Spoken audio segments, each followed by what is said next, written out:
السلام عليكم ورحمة الله وبركاته. ازيكم عاملين ايه النهاردة عندي وصفة جميلة جدا جدا جدا وحاجة مذهلة للكحة.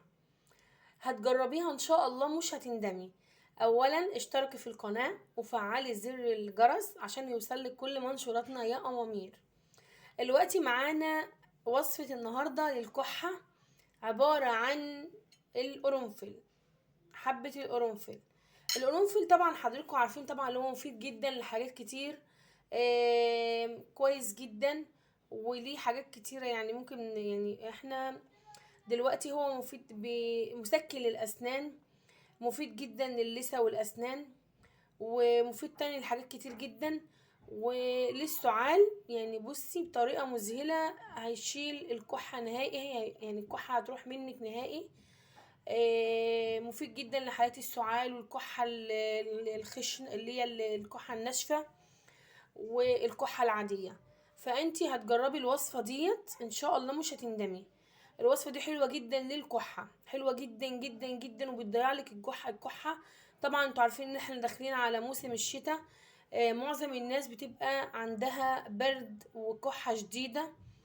فانتي جربي الوصفة دي ان شاء الله ان شاء الله بإذن الله هتشوفي يعني نتيجة مذهلة جدا. انتي بتجيبي حبات القرنفل، ويفضل ان هو يكون قرنفل حبات.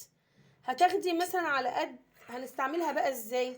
هتجيبي فنجان صغير، وهتاخدي مثلا يعني تقريبا البودر ده، يعني البودرة ديت هتاخدي بمقام 5 او تقريبا 10 حبات، وهتحطيهم في كوباية، وهتحطي نص تقريبا كوباية مية، يعني او اقل، يعني مثلا كده حبة صغيرين جدا. هتحطي حبة صغيرين مية، مش هتملي الكوباية، تمام. وهتعملي ايه، هتغطيها لحد الصبح، يعني هتغطي الكوباية لحد الصبح. اهي كوباية يوميا تشربيها، يوميا تشربي الكوباية دي مرتين في اليوم. مرتين في اليوم تسيبيها منقوعة من بالليل لحد الصبح. هتسيبيها منقوعة من بالليل لحد الصبح. ويفضل القرنفل العود، ماشي، ما يعني ده احسن بكتير كمان. هتجيبيه وتنقعيه من بالليل للصبح وتشربيه ان شاء الله. باذن الله هتحسي بفرق فظيع جدا، والكحة باذن الله هتروح منك ان شاء الله. جربوها وان شاء الله هتدعولي ومش هتخسروا.